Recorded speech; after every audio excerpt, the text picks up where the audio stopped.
বন্ধুরা কেমন আছো? তোমাদের ওয়েলকাম জানাই গুরুকুল স্মার্ট স্টাডি ইউটিউব চ্যানেলে।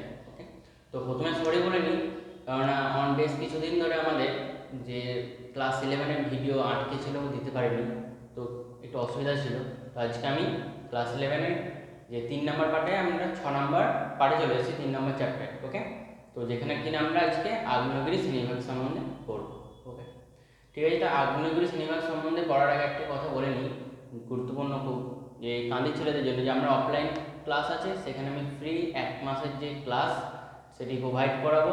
আমাদের বিশেষ করে জুলাই মাসে শুরু হয়ে যাবে। তো তোমরা যারা কাঁদিতে থাকো তারা ভূগোল আর ইতিহাসের জন্য ক্লাস 9 থেকে 12 অবধি এখানে এসে ক্লাস করে যেতে পারো। 1 মাস সম্পূর্ণ ফ্রি ক্লাস চলবে। ওকে, চলো তাহলে আজকে আমরা করবো কি না, আগ্নেয়গিরি শ্রেণীবিভাগ। আমরা আগের দিন কি পড়েছিলাম? আগ্নেয়গিরি সম্বন্ধে পড়েছিলাম না। আমাদের যে অ্যাস্ট্রোস্ফিয়ার স্তর রয়েছে, গলিত ম্যাগমা স্তর, সেখান থেকে ভূপৃষ্ঠের যে চাপ, ভূ অভ্যন্তরে যে প্রচণ্ড চাপ, তার ফলে সেই গলিত ম্যাগমা স্তর কি হয় না, ভূপৃষ্ঠে কোনো দুর্বল ভাটো স্থান দিয়ে যখন ভূপৃষ্ঠের উপরে বেরিয়ে আসে লাভা রূপে, সেই যে বেরিয়ে আসার পদ্ধতি তাকে বলে অগ্নুৎপাত, এবং বেরিয়ে আসার পরে যে ভূমিরূপে শঙ্কু আকৃতি ভূমিরূপ সৃষ্টি করে তাকে বলেছিলাম আমরা আগ্নেয়গিরি। ওকে, তো এই আগ্নেয়গিরি আর অগ্নুৎপাত সম্বন্ধে আজকে আমরা আগ্নেয়গিরি শ্রেণীভাগ করবো। তার আগে বলে রাখি যে অগ্নুৎপাত বলছি, সেটা আমরা কভাগে দেখতে পাই। সাধারণত অগ্নুৎপাত আমরা দুভাগে দেখতে পাই। ওকে, একটি হলো নিঃসারী অগ্নুৎপাত, ওকে, বা উদ্বেদী অগ্নুৎপাত। তো একটি নিঃসারী অগ্নুৎপাত কি, যেটা আমাদের ভূপৃষ্ঠের বাইরে ফাটল বেড়ে সশব্দে বেরিয়ে আসে, তাকে আমরা বলি নিঃসারী অগ্নুৎপাত। আর উদ্বেদী অগ্নুৎপাত কোনটা না, আমাদের ভূপৃষ্ঠের বাইরে যে অগ্নুৎপাত বেরিয়ে না এসে ভূপৃষ্ঠে খুব কাছাকাছি অঞ্চলে এসে উদ্ভিদের আকারে বা উঁচু আকৃতিভাবে, উত্তলভাবে বা নিম্নভাবে জমে যায়, ভূপৃষ্ঠের ভেতরে কোনো ফাটলের মধ্যে জমে যায়। ওকে, এই ধরনের যে অগ্নুৎপাত হয় তাকে আমরা বলে থাকি কি না, উদ্বেদী অগ্নুৎপাত। ওকে, বোঝা গেল। এবার নিঃসারী অগ্নুৎপাতের মধ্যে আমরা আবার দু ধরনের অগ্নুৎপাত ভাগ করতে পারি। একটি হলো কেন্দ্রীয় অগ্নুৎপাত আর একটি হলো বিদার অগ্নুৎপাত। কেন্দ্রীয় অগ্নুৎপাত কোনটা, যে অগ্নুৎপাত ভূপৃষ্ঠের বাইরে সশব্দে বেরিয়ে আসে, ওকে, সেটি হলো আমাদের কেন্দ্রীয় অগ্নুৎপাত। আর বিদার অগ্নুৎপাত যে ভূপৃষ্ঠের বাইরে বেরিয়ে আসা যে নিঃসারী অগ্নুৎপাত, কোনো রকম সশব্দ বিধ্বংসী ছাড়াই বা ওপরে উঠা ছাড়াই শুধুমাত্র ভূপৃষ্ঠের ওপরে জাস্ট কি আবরণ হিসাবে সেটি গড়ে, ভূমির ঢাল বরাবর গড়ে চলতে থাকে। এই ধরনের যে অগ্নুৎপাত তাকে বলে থাকি আমরা বিদার অগ্নুৎপাত। ওকে, দুটোই আমরা করব। যেমন আমরা এখানে বিদার অগ্নুৎপাত দেখতে পাচ্ছি যে ভূমিকম্পের মধ্যে লাভা বেরিয়ে জাস্ট কোনো রকমের ভূপৃষ্ঠের ওপর দিয়ে বেরিয়ে ঢাল বরাবর গড়ে প্রবাহিত হয়। এটি সেরকম বিধ্বংসী হয় না, কারণ অন্যান্য অগ্নুৎপাত যেগুলো এখানে পুরো বিস্ফোরণের সাহায্যে ফেটে অনেক ওপরে উঠে কিন্তু আমাদের অগ্নুৎপাত হয়ে থাকে।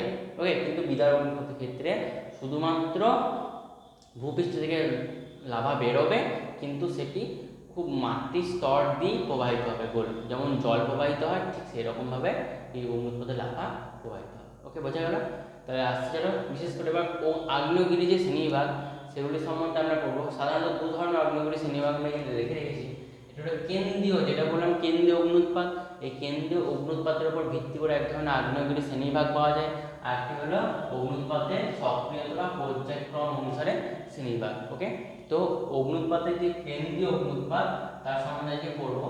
এটিকে এই যে 7টা ভাগ আছে শ্রেণী, এই শ্রেণীর বলার ভাগ আগ্নেয়গিরির ভাগ এরকমভাবে করা হয়েছে না, কিছু পার্টিকুলার বৈশিষ্ট্যের উপর নির্ভর করে কিন্তু এর ভাগ করা হয়েছে। ওকে, বোঝা গেল। চলো তাহলে দেখি। প্রথম হচ্ছে হাওয়াই শ্রেণী। হাওয়াই শ্রেণী অগ্নুৎপাত বলতে আমরা কি বুঝি? সাধারণত হাওয়াই দ্বীপপুঞ্জ রয়েছে, তো হাওয়াই দ্বীপপুঞ্জের মধ্যে যে ধরনের অগ্নুৎপাত আগ্নেয়গিরি সৃষ্টি হয়েছে, বিশেষ করে এক প্রকার পার্টিকুলার আগ্নেয়গিরি দেখা যায়, সেখানে সেই বৈশিষ্ট্যের উপর নির্ভর করে কিছু কিছু বৈশিষ্ট্য রয়েছে, তার উপর নির্ভর করে আমরা কিন্তু হাওয়াই দ্বীপের শ্রেণী একটি আগ্নেয়গিরি বলে থাকি। সেই আগ্নেয়গিরির ছবি আমরা এখানে এঁকে রেখেছি, আমরা একে একে তার বৈশিষ্ট্যগুলো করবো। ওকে, সমাধানে আমরা বলতে পারি যে এই অগ্নুৎপাত যেটা বেরোয়, সেই অগ্নুৎপাতের লাভা কিন্তু ক্ষারকীয় তরল প্রকৃতির হয়ে থাকে। ওকে, কোনো বিধ্বংসী বিস্ফোরণ এখানে ঘটে না, মানে বিশাল রকম বিস্ফোরণ এগুলো যেমন বিস্ফোরণ হচ্ছে সেরকমভাবে বিস্ফোরণ ঘটে না, কম ঘটে কিন্তু অল্প, খুব কম বিস্তার বিস্ফোরণ ঘটার পরে এই লাভা বাইরে বেরিয়ে আসার সঙ্গে সঙ্গে এই অঞ্চলে কিন্তু আমাদের যে জ্বালামুখ রয়েছে সেই জ্বালামুখের মধ্যে আটকে যায় এবং কি হয় সেটি আটকে যাওয়ার ফলে সেখানে কিন্তু আমাদের এই জমে গিয়ে একটি যে আগ্নেয়গিরির সৃষ্টি করে, সেই আগ্নেয়গিরিকে আমরা বলে থাকি হাওয়ার সেমি আগ্নেয়গিরি। এটি আগ্নেয়গিরির যে এই পদার্থ ম্যাগমা রয়েছে লাভা, সেটি খুবই তরল ও ক্ষারকীয় প্রকৃতির হয়ে থাকে। ওকে, বললাম যেটা এটি গা বরাবর বা সামান্য একটু বিস্তারিত অঞ্চল জুড়ে প্রবাহিত হয়ে থাকে। 1 নম্বর বোঝা গেল। 2 নম্বরে আসছে আমাদের স্ট্রম্বলি শ্রেণীর আগ্নেয়গিরি।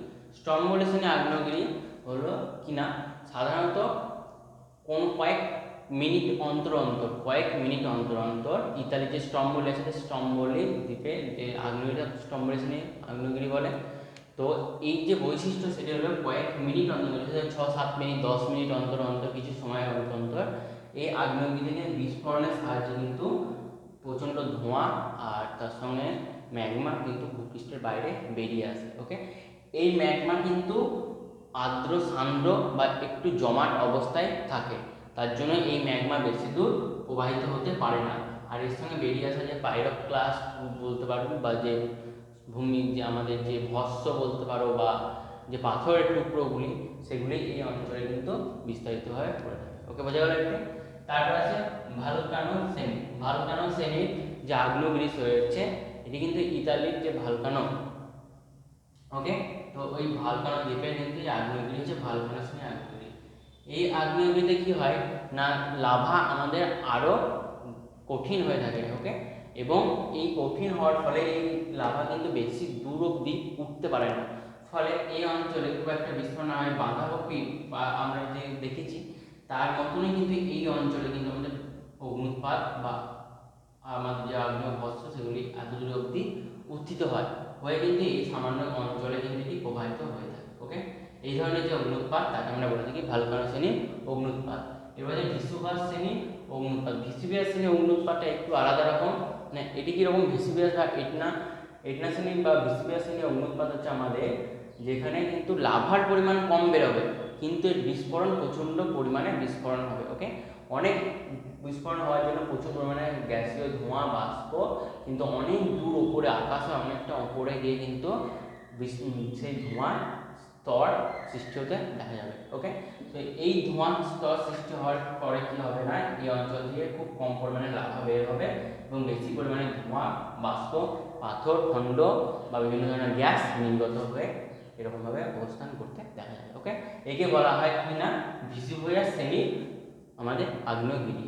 এরপরে আসছে আমাদের প্লিনি শ্রেণীর আগ্নেয়গিরি। আমাদের বিজ্ঞানী প্লিনি প্রথমে এই আগ্নেয়গিরি আমাদের সামনে আনে বা তিনি আবিষ্কার করেন বলে তার নাম অনুসারে এই আগ্নেয়গিরির নাম হয় প্লিনি। ওকে, এই প্লিনি আগ্নেয়গিরি কিন্তু অনেকটা ভেসুভিয়াস শ্রেণীর আগ্নেয়গিরির মতনই।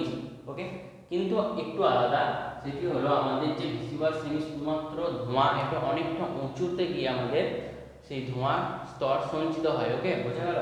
কিন্তু এই যে আগ্নেয়গিরি প্লিনি, সেই আগ্নেয়গিরির স্তরটি খুব কাছাকাছি অঞ্চল বা ধোঁয়ার যে স্তরটি সেটি অতটা উঁচুতে না উত্থিত হয়ে কিছু নিম্ন অঞ্চলে কিন্তু মধ্যে কিন্তু সেই ধোঁয়া উৎপন্ন হয়। ওকে, মানে ভূমিকম্পের ফলে সেই ধোঁয়া উত্থিত হয় এবং পাইরোক্লাস্টগুলি চারিদিকে ছড়িয়ে পড়তে থাকে এবং এই আগ্নেয়গিরি প্রচণ্ড মারাত্মক হয়। এই আগ্নেয়গিরির যে তরল যে ম্যাগমা থাকে সেটি কিন্তু কম পরিমাণে নির্গত হয় কিন্তু তাও সেটি তরল প্রকৃতি বা সান্দ্র প্রকৃতির হয়ে থাকে। ওকে, তাই জন্য এই অঞ্চলে বিধ্বংসের একটি ম্যাগমা বা আগ্নেয়গিরির সৃষ্টি হতে দেখা যায়।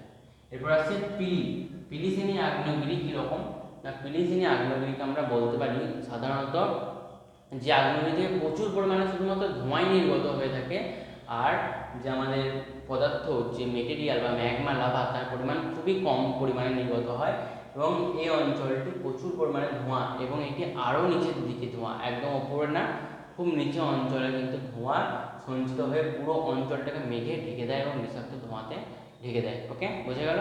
তো এই যে অবস্থান, এই অবস্থানের জন্য এই অঞ্চল বরাবর কিন্তু ম্যাগমা প্রবাহিত হয়ে থাকে। এই ম্যাগমার সাধারণত জমাট ও আর্দ্র শান্ত অবস্থায় থাকে, তার জন্য এই ম্যাগমা মৃত্যু পর্যন্ত সঞ্চিত হতে পারে না বা বেশি দূর অবধি যেতে পারে না। জ্বালামুখের মধ্যেই কিন্তু বেরিয়ে আসার আগে জ্বালামুখের মধ্যে আটকে যায় এবং জ্বালামুখী বন্ধ করে দেয়। ওকে, তারপরে আবার বিস্ফোরণ ঘটে এবং জ্বালামুখের কাছাকাছি অঞ্চলে কিন্তু সেই ধোঁয়া সঞ্চিত হয় এবং তার অঞ্চলে কিন্তু ম্যাগমা প্রবাহিত হয়। ওকে, বোঝা গেল প্লিনি। এবার হচ্ছে ক্রাকাতোয়া। ক্রাকাতোয়া হলো এক প্রকার বিধ্বংসী আগ্নেয়গিরি, যেটি কোথায় দেখা যায় না, জাভা বা সুমাত্রা দ্বীপ রয়েছে আমাদের, জাভা সুমাত্রা দ্বীপের আগ্নেয়গিরি নাম হলো কাকাতোয়া। এটি সাধারণত বছরে কিছু কিছু সময়তেই হতে দেখা যায়, কয়েক বছর বা কয়েক দশকের মধ্যে। তো এই যে আগ্নেয়গিরি, সেই আগ্নেয়গিরি সাধারণত বিধ্বংসী প্রকৃতির হয়ে থাকে এবং কম পরিমাণে আমাদের এই অঞ্চল থেকে লাভা নির্গত হয়। এখানে কিন্তু লাভা খুব একটা বেশি নির্গত হয় না। ওকে, বোঝা গেল। বাট যখন এই যে পাইরোক্লাস্টগুলি রয়েছে বা যে গ্যাস রয়েছে সেটি প্রচুর পরিমাণে নির্গত হয়, যে আশেপাশে অঞ্চল সেটি প্রচুর ক্ষতিগ্রস্ত করে। ওকে, বোঝা গেল। এরপর আসছে আমাদের অগ্নুৎপাতের সক্রিয়তা বা পর্যায়ক্রম অনুসারে সিলেবাস। সক্রিয় বা জীবন্ত আগ্নেয়গিরি, আমরা সাধারণত শুনেছি যে জীবন্ত আগ্নেয়গিরি দু প্রকার হয়ে থাকে। আগে বলি জীবন্ত আগ্নেয়গিরি কি না, সাধারণত জীবন্ত মানে কি, যেটা জীবিত হওয়া যাচ্ছে মানে সবসময়তেই তার মধ্যে দিয়ে লাভা নির্গত হচ্ছে। হ্যাঁ, তাহলে যে আগ্নেয়গিরির মাধ্যমে অনবরত সবসময়তেই লাভা নির্গত হচ্ছে, মানে লাভা নির্গত হতে থাকছে একটা সিকোয়েন্স অনুযায়ী, অনবরত বলতে পারবো, কিছু সময় পর পর লাভা নির্গত হতে থাকছে, এই ধরনের আগ্নেয়কে বলে থাকি আমরা জীবন্ত আগ্নেয়গিরি। এই জীবন্ত আগ্নেয়গিরিকে আবার দুভাগে ভাগ করা হয়, একটি হচ্ছে অবিরাম, একটি সবিরাম। তো অবিরাম আগ্নেয়গিরি কি না, যে আগ্নেয়গিরি সবসময়তেই লাভা নির্গত, সেই প্রাচীনকাল থেকে বেরিয়ে যাচ্ছে, ওর কোনো স্টপ নেই কোনো সময়। সেই ধরনের আগ্নেয়গিরিকে আমরা বলে থাকি কি আগ্নেয়গিরি না, অবিরাম আগ্নেয়গিরি। এটা হলো ভিসুভিয়াস, এটা ভিসুভিয়াস আগ্নেয়গিরি। ওকে, আর আমরা বলতে পারি সবিরাম আগ্নেয়গিরি, মানে কিছু সময় বাদে বাদে, কিছু মিনিট বলতে পারো, কিছু দিন বলতে পারো, বা কিছু ঘন্টা বলতে পারো, এই যে খুব কম সময় ব্যবধান, এই কম সময় ব্যবধানের মধ্যে কিন্তু আমাদের প্রতিনিয়ত এই আগ্নেয়গিরি থেকে আগ্নেয়োৎপাত হয়ে থাকে। এই ধরনকে বলে থাকে সবিরাম আগ্নেয়গিরি। এই আগ্নেয়গিরি কিন্তু কোথায় দেখা যায় না, সাধারণত একনা অঞ্চল যে রয়েছে সেই অঞ্চলে কিন্তু আমাদের এই আগ্নেয়গিরি দৃশ্যমান। এরপর আছে সুপ্ত আগ্নেয়গিরি। সুপ্ত মানে আমরা সাধারণত বলে থাকি যে আগ্নেয়গিরি থেকে বছরের প্রাচীনকালে অগ্নুৎপাত হয়েছে। ওকে, আবার কি আছে না, এখন অগ্নুৎপাত বন্ধ আছে, বাট পরবর্তীকালে অগ্নুৎপাত হওয়ার সম্ভাবনা আছে, এই ধরনের আগ্নেয়গিরিকে আমরা বলে থাকি সুপ্ত আগ্নেয়গিরি। কোথায় দেখা যায় না, আমাদের জাপানের ফুজিয়ামা, মনে থাকবে, জাপানের ফুজিয়ামা আর আমাদের ইন্দোনেশিয়ার ক্রাকাতোয়া হলো এই ধরনের আগ্নেয়গিরির উদাহরণ। আর একটি হলো মৃত আগ্নেয়গিরি। তো এই আগ্নেয়গিরি কোথায় দেখা যায়, মৃত আগ্নেয়গিরি, মৃত আগ্নেয়গিরি সাধারণত যে আগ্নেয়গিরি মানে প্রাচীনকালে কোনো এক সময় কিন্তু অগ্নুৎপাত হয়েছিল, সেখান থেকে আর অগ্নুৎপাত হয় না, বা ভবিষ্যতে সেখান থেকে অগ্নুৎপাত হওয়ার কোনো সম্ভাবনাই নেই, এই ধরনের আগ্নেয়গিরিকে আমরা বলে থাকি মৃত আগ্নেয়গিরি। কোথায় দেখা যায় না, মায়ানমারের পোপো আগ্নেয়গিরি হলো মৃত আগ্নেয়গিরির প্রকৃষ্ট উদাহরণ। ওকে, এই ছিল আগ্নেয়গিরির শ্রেণীবিভাগ সমস্ত। তো যদি ভালো লাগে লাইক করো, শেয়ার করো, আর পরবর্তী ভিডিও দেখার জন্য সাবস্ক্রাইব করো, বেল আইকনটা প্রেস করো, কারণ একটা ভিডিও যেন মিস না হয়। প্রতিটা ভিডিও তোমাদের ইম্পর্টেন্ট, এরকম ভিডিও আনতে থাকবো। ওকে, দেখার জন্য আমার সঙ্গে জয়েন করো। Thank you.